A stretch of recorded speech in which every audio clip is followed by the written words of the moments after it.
I sat in the back row of my daughter's academic achievement banquet and watched 17 years of motherhood get erased in 30 seconds. My name is Allison Miller. I'm 40 years old, a divorced single mother, and I live in Portland, Oregon. For the past 9 years, I've been the only parent who mattered in my daughter Madison's life. I gave up a six-figure marketing career at a top sports apparel company to raise her after a brutal divorce. I've spent $90,000 of my own savings on her education, tutoring, and college prep. I thought I was building something beautiful, but I was wrong. The Roosevelt High School Academic Achievement Banquet was supposed to be my proudest moment. Madison was receiving the Principal's Excellence Award, a full academic scholarship recognition worth $25,000. I had spent 3 years helping her earn it. 3 years of late-night essay editing, SAT prep sessions that cost me $200 a week, and college application fees that drained my checking account. I drove her to every single college visit, researched every scholarship opportunity, and celebrated every small victory like it was the Super Bowl. I arrived at the Hilton Ballroom alone, as always. The room was elegant, crystal chandeliers, white tablecloths, the kind of event that makes you feel like your sacrifices finally meant something. I found a seat in the back, smoothed my dress from Target, and waited for my daughter's moment. Then they walked in. Ethan, my ex-husband, strolled through the doors like he owned the place, his arm around his wife Tiffany. She was stunning as always, wearing a designer dress that probably cost more than my monthly rent. Her Instagram-perfect blonde hair caught the light as they glided to the front row, taking seats that should have been mine. Ethan looked exactly like the venture capitalist he'd become, confident, wealthy, and completely unburdened by the years of actual parenting I'd done alone. I watched other parents wave at them. Teachers smiled and nodded. They belonged here in a way I apparently didn't. When Madison's name was called, she walked to the podium with the grace and confidence I'd spent years nurturing in her. She looked radiant in the dress Tiffany had bought her. "Thank you so much for this incredible honor," Madison began, her voice clear and strong. "I want to thank the people who believed in me and supported my dreams every step of the way." My heart swelled. This was it. This was the moment she would acknowledge everything: the homework battles, the college prep courses, the sacrifices I'd made so she could stand on that stage. I especially want to thank my mom who stepped up, Tiffany, who taught me that I can be anything I want to be, and my dad, who always pushes me to aim higher. The words hit me like ice water. Mom, you've shown me what success looks like, and Dad, thank you for giving me the confidence to chase my dreams. I wouldn't be here without the two of you guiding me every step of the way. She looked directly at Tiffany and Ethan. Not once, not even once, did her eyes find mine. The audience erupted in applause.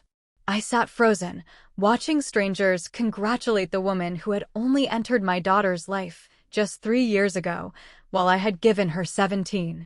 Mrs. Patterson, Madison's English teacher, the same teacher who had called me dozens of times about Madison's writing struggles, walked over to Tiffany with a beaming smile. "You must be so proud," she said, shaking Tiffany's hand. "Madison is such a remarkable young woman. You've done an incredible job raising her."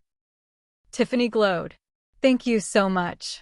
She's been such a joy to guide through these important years." My hands didn't shake. I didn't cry.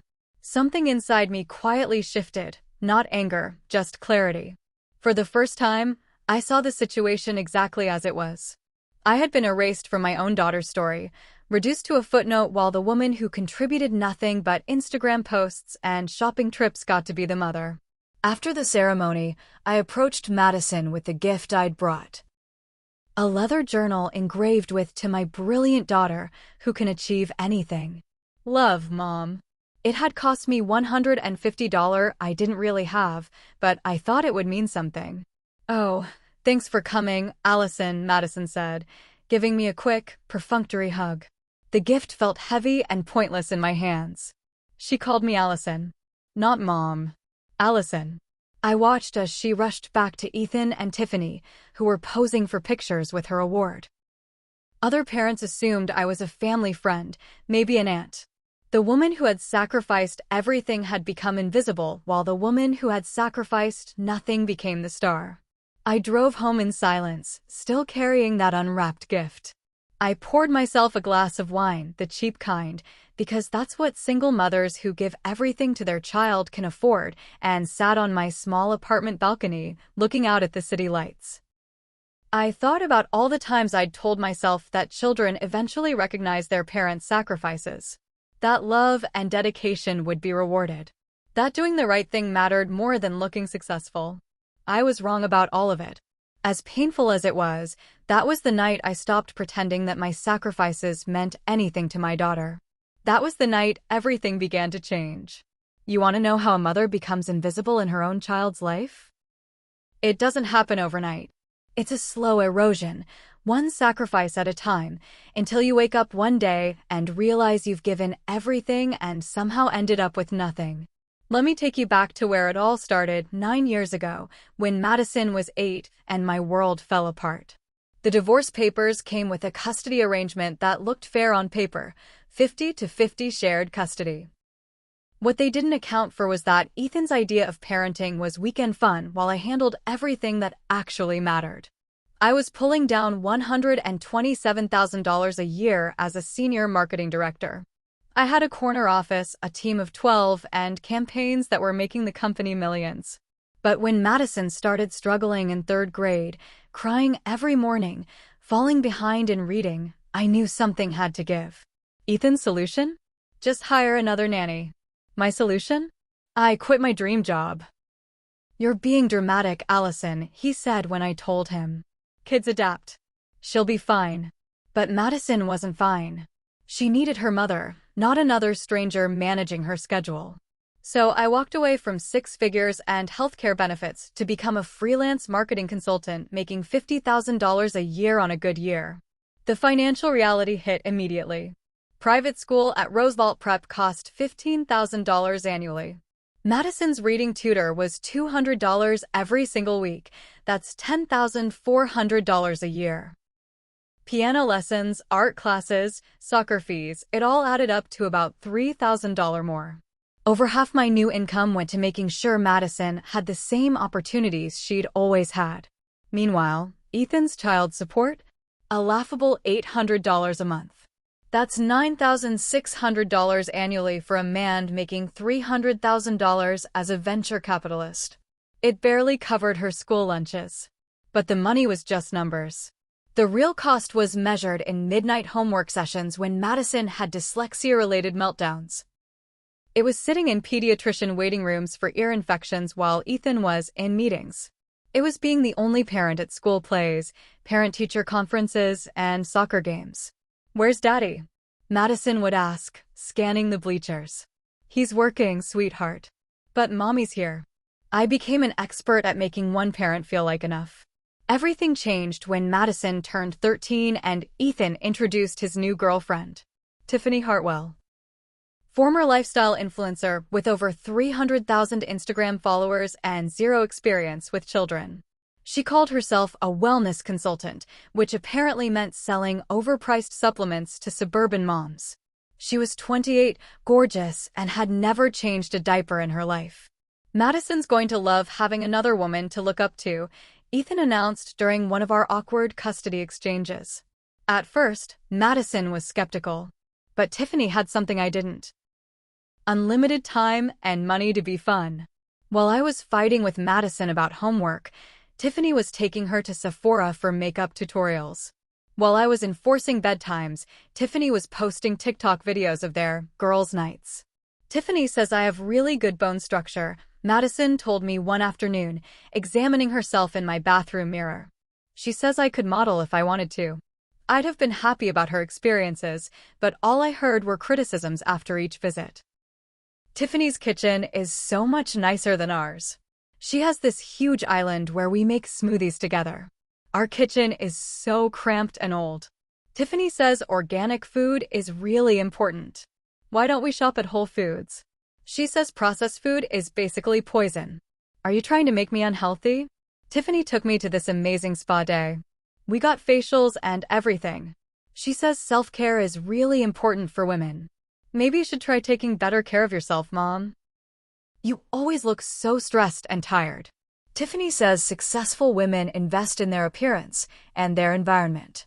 She says your apartment looks sad, like you've given up. I looked at my grocery budget, $400 a month for 2 people, and tried to explain why we couldn't afford organic everything. I looked at my cramped apartment kitchen and tried to make Madison see that love wasn't measured in square footage. But how do you compete with someone who has no real responsibilities? Tiffany got to be the fun aunt while I remained the parent who said no, enforced rules, and worried about Madison's future. 2 weeks after the banquet, my phone rang at 7:30 p.m. on a Tuesday. Ethan's name flashed on the screen, and for once, he sounded genuinely excited. Allison, I have incredible news. Madison got into Northwestern. Northwestern? I'm a little surprised. I thought she had her heart set on Michigan. Well, we decided Northwestern is best for her journalism dreams. We're all so excited. Hold on, let me put you on speaker. Tiffany's here too. Before I could object, Tiffany's voice filled my small apartment kitchen with that particular brand of artificial enthusiasm she'd perfected. Hi, Allison. Isn't this just amazing? Our girl is going to Northwestern. The acceptance letter came today, Ethan continued, and we've already started making plans. The tuition is $80,000 a year, but it's Northwestern. It's worth every penny. I felt something cold settle in my stomach. $80,000 a year? That's $320,000 for 4 years. Actually, Tiffany chimed in, we're thinking 5 years might be better. Less pressure, more time to explore. Maybe study abroad junior year. We want Madison to have the full college experience. We've already put down the enrollment deposit, Ethan said casually. $5,000 to secure her spot. And Tiffany's been researching sororities. Kappa Alpha Theta has an amazing alumni network. The house is gorgeous, Tiffany added. Madison would fit right in. We're planning a trip to Chicago next weekend to look at dorm options. The premium residence halls are only an extra $8,000 a year, but the networking opportunities are incredible. I listened to them plan my daughter's future, a future that would cost nearly $500,000, without asking for my input on anything except one crucial detail. So anyway, Ethan said, and I could hear the shift in his tone, we know you'll want to contribute to Madison's education. We were thinking you could handle maybe half? Your portion would be about $45,000 a year. I know that's a stretch for you, but Madison's worth it, right? $45,000 a year. That was almost my 1 year's income. I replied, I assume you'd take care of the other half. We'll cover some of it, and Madison can take out student loans for the rest. I couldn't believe my ears. They'd already promised my daughter a $400,000 education and expected me to quietly figure out how to pay for half of it, while they pay only a tiny portion. That sounds like a wonderful plan, I said calmly. Oh good, Tiffany breathed. We knew you'd want what's best for Madison. I do want what's best for Madison. Madison herself has said you are the parents who stepped up. And since you two have made all the decisions. The school, the dorm, the sorority, the timeline, I think it's only fair that you handle all the financial responsibilities too. Dead silence. What? Ethan's voice cracked slightly. You heard me. You've planned Madison's entire future without consulting me. You've made promises to her about money without asking if I could afford it. Since you're clearly the parents making all the decisions, you can handle the $400,000 bill that comes with those decisions. Allison, be reasonable. I am being reasonable. I've contributed $90,000 to Madison's education over the past 9 years, while you paid $800 a month in child support. I've paid for her SAT prep, her college application fees, her tutoring, her private school tuition. I've been reasonable for 17 years. And you both watched her climb up that stage and didn't even say a word of appreciation to me. You can't shy away from the responsibilities while you take all the praise. But you're her mother. Tiffany's voice had lost its sweetness. Yes, I am. I'm the mother who's been invisible for years, but expected to fund the lifestyle. I'm the mother who wasn't important enough to be mentioned in her acceptance celebration, but somehow essential when the bills arrive. Ethan was sputtering now. You can't just. Madison is counting on this. Madison is counting on the promises you made without consulting me. Since you clearly don't need my input on parenting decisions, you don't need my bank account either. Allison, let's discuss this reasonably. I hung up. My hands weren't shaking. My heart wasn't racing. For the first time in years, I felt completely calm. I opened my laptop and composed an email. Subject: Northwestern University Financial Arrangements. Ethan and Tiffany, after our conversation tonight, I want to clarify my position in writing. Since you have made all decisions regarding Madison's college experience without my consultation, including enrollment, housing, and sorority plans, I will not be contributing financially to these choices. The additional $90,000 I have saved in Madison's college account will remain in my possession, as it represents years of sacrifices made by the parent you have consistently excluded from decision-making. I wish Madison success at Northwestern and trust that the parents who made these commitments will honor them. Best regards, Allison. CC, Madison Miller. I hit send and closed my laptop. The next morning, I walked into First National Bank with a sense of purpose I hadn't felt in years. I'd like to move funds from my daughter's college account into my personal retirement fund, I told the bank manager, Mrs. Nancy. She looked concerned. That's a substantial amount, $90,000. Are you sure about this decision? I've never been more sure of anything in my life. As I watched the numbers transfer from Madison's account to mine, I felt something I hadn't experienced in decades. I was finally investing in someone who would appreciate the sacrifice. For the first time in years, I felt like I was putting my money on the right person. Within 24 hours, their perfect plan would start crumbling. The first voicemail came 6 hours after I sent the email. Allison, it's Ethan. I think there's been a misunderstanding. Call me back so we can discuss this like adults. The second voicemail, 12 hours later, had a different tone. Allison, this is ridiculous. Madison is devastated. You're being incredibly selfish over money. Call me back immediately. By day 2, his voice had shifted to barely controlled panic. Allison, I've been calling for 2 days. You can't just disappear when we need to figure this out. Madison's enrollment deadline is in 3 weeks. We need that money. Call me back or I'm coming over. Meanwhile, my phone buzzed constantly with texts from Madison. Mom, I can't believe you're doing this to me. Dad told me about the money. How could you be so selfish? I thought you loved me, but I guess I was wrong. Tiffany says you're just trying to hurt them through me. Everyone at school knows I got into Northwestern, and now you're going to humiliate me. Fine. Don't help. I'll figure it out myself. Then came the social media campaign. Tiffany's Instagram stories became a masterclass in passive aggression. Sometimes the people closest to you are the ones who try to tear down your dreams. Broken heart, #family, #loyalty, #teaching our kids that love isn't conditional. Even when others disappoint us, we show up, #unconditional love, #stepmom life. I read every single one of them without feeling any remorse. On day 3, Madison showed up at my apartment. She didn't knock. She had a key from when she used to live here, back when I was her actual mother instead of just her ATM. We need to talk, she announced, storming into my living room. She looked exactly like Ethan when he was angry, jaw set, eyes cold, expecting compliance through sheer force of entitlement. Madison, I'm glad you're here. We do need to. How could you do this to me? She interrupted. Northwestern was my dream school. You know how hard I worked for this. No, you wanted to go to Michigan. And I know exactly how hard you worked. I was there for every late-night essay session, every SAT prep course, every college visit. Where were Ethan and Tiffany during those years? They were supporting me in other ways, by taking you shopping, by posting about your achievements on social media. Madison, I paid for your SAT tutoring. I spent 3 months helping you write application essays while Tiffany was at yoga class. I drove you to 7 different campus visits across 3 states. Madison's face flushed. Money isn't the only way to show love. You're absolutely right. But it's the only way your father and stepmother are asking me to show it now. They want my financial support for decisions they made without my input. You're being selfish, she said. Madison, I have given you everything I had for 17 years. I sacrificed my career, my financial security, my own dreams.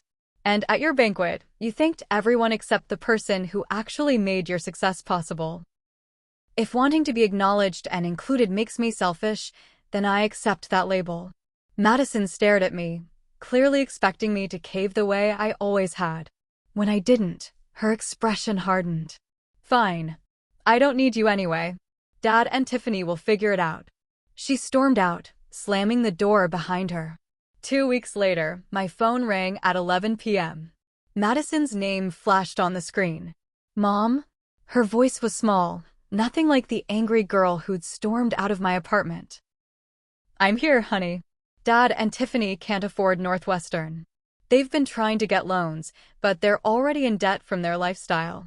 Their mortgage is $8,000 a month, and Tiffany's business isn't making money. Debt. The couple who'd criticized my modest apartment and grocery budget were drowning in debt from trying to maintain an image. I'm sorry to hear that, Madison. But you have the money. You could still help. Madison, stop. Your father and stepmother made promises to you without consulting me. They excluded me from every decision but expected me to fund their choices. That's not how partnerships work. But I'm your daughter. Yes, you are. And for 17 years, I've shown you what unconditional love looks like. But love doesn't mean enabling other people's poor decisions or accepting disrespectful treatment. She tried a different approach. I'm sorry if you felt left out. Madison, this isn't about my feelings. This is about accountability. You made a choice to prioritize people who contributed money and image over the person who contributed everything else. Now you're experiencing the consequences of that choice. I'm sorry you feel hurt, but I stopped her there. An apology that includes, but isn't an apology, Madison. It's manipulation. The line went quiet for a long moment. So you're really not going to help me? I'm not going to fund a plan I wasn't consulted about, made by people who don't respect me. If you want to rebuild our relationship, it starts with acknowledging reality, not asking for money. She hung up. 3 weeks after the Northwestern call, Ethan sent one last desperate email. Allison, Madison's enrollment deadline is tomorrow. You're destroying her future over pride. Is this really the hill you want to die on? She's our daughter. I composed my final response. Ethan, Madison stopped being our daughter the moment you allowed her to erase me from her life while expecting me to fund it. Madison has made her choice about who her real parents are. I'm simply respecting that decision and its natural consequences. The $90,000 I saved through years of sacrifice will remain with me, invested in someone who values it properly. And that person is me.